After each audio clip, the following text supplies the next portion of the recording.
is a low hum, a bass note that vibrates in the chest. It is the sound of the Earth's veins filling up. It is the sound of the great drought ending.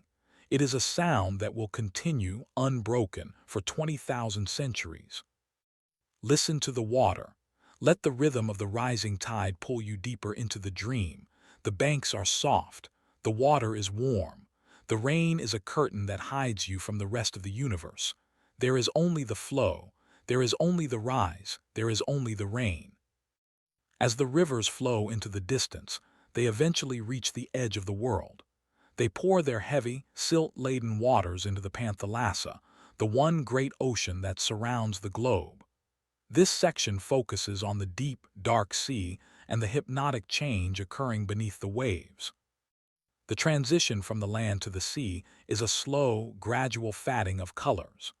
The brown, sediment-rich water of the rivers meets the salt-heavy blue of the deep ocean.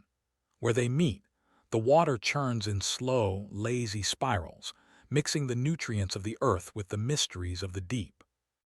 Imagine the surface of the ocean. It is an endless expanse of gray-blue glass, stretching thousands of miles in every direction. There are no islands here to break the wind, no shores to stop the tide. But the wind has died down. The air is heavy and still, and the rain falls here too.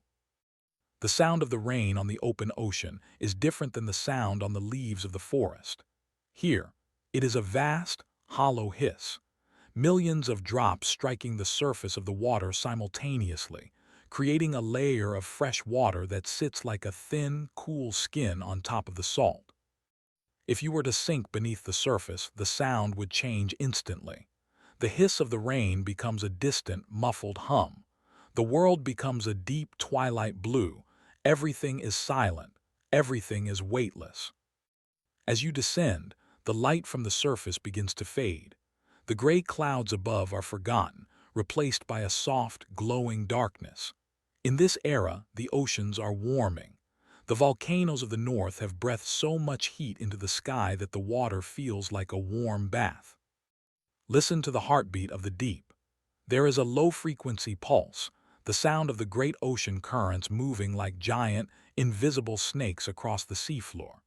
These currents carry the heat from the equator to the poles, a slow and steady circulation that keeps the